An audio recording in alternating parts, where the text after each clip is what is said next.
High everyone, back to my channel Swastik with হ্যাপিনেসে আমাদের সবাইকে ওয়েলকাম।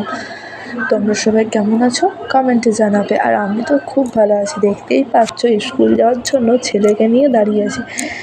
আর সকালের আবহাওয়াটা দেখো ঠিক এই রকমই ছিল, মেঘলা মেঘলা ওয়েদার ছিল। আর এটা হচ্ছে তার পরের দিন সকালে স্কুলে আসার পর আর ভিডিও করা হয়নি।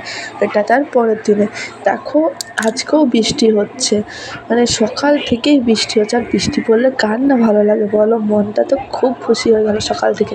আর দেখো এই গোলাপ গাছটা না প্রচুর বড় হয়ে গেছে, প্রচুর। এটা আমার বাপের বাড়ি থেকে চারা এনে লাগিয়েছিলাম, প্রচুর ফুল ফোটে আর অনেকটা গোড়াটা মোটাও হয়ে গেছে। আর এই দেখো আমাদের কাছে না একটা কুমড়ো ধরেছে। এই কুমড়ো গাছটা কিন্তু আমরা লাগাইনি, এটা নিজে থেকেই হয়েছে। কুমড়ো গাছটা কুমড়োর বীজ থেকে পড়ে তো তারপরে কুমড়োটা বেরিয়েছে। ওই বলে না, অবহেলা করলে সেই জিনিসেরই দাম থাকে, সেটাই যেটার দাম হয় সেটাকে কদর করা, সেটার দাম থাকে না, সেই রকমই। আর এই যে ঠাকুরের বাসনগুলোকেও আমি নামিয়ে দিয়েছি, এটা আমি ধোবো না, এটা মা ধোবে। তো এই যে ঠাকুর, এটা হচ্ছে আমাদের ঠাকুর ঘর। আর এই যে দেখতে পাচ্ছ, এটা হচ্ছে আমাদের মেন রোড, এটাতে আমি যাচ্ছি আমাদের দোকান। তোমরা এখন জিজ্ঞেস করবে যে আমাদের দোকান আবার কি। এই দোকানের ভিডিও আমি পরের একটা ভিডিওতে বানাবো। দোকানে যাচ্ছিলাম আমি খাবার দিতে। আর আজকের দুপুরে মেঘলা মেঘলা ওয়েদারে মেনু হয়েছিল ফ্রায়েড রাইস, শাক ভাজা, তার সাথে পেঁয়াজ আর ভাত করেছিলাম আমার ছেলের জন্য। আর আমার শাশুড়ি মা ফ্রায়েড রাইস অতটা ভালোবাসে না বলে একটু সাদা ভাত করেছিলাম।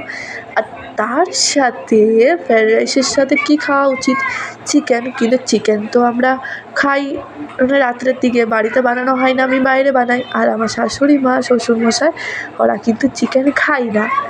তার জন্য হচ্ছে এই দেখো লাল লাল ঝাল ঝাল মটন কষা।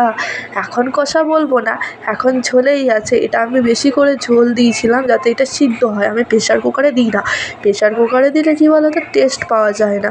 ওই জন্য আমি কড়াইতেই সিদ্ধ করি। দেখছো তো, এইটা কিন্তু মুড়ে মুড়ে ঠিক কষার মতনই হবে। খেতে কিন্তু দারুণ হয়েছিল। আমি কিন্তু বাটা মশলা দিয়ে করি সব কিছু, গুঁড়ো মশলা খুব কমই দিই।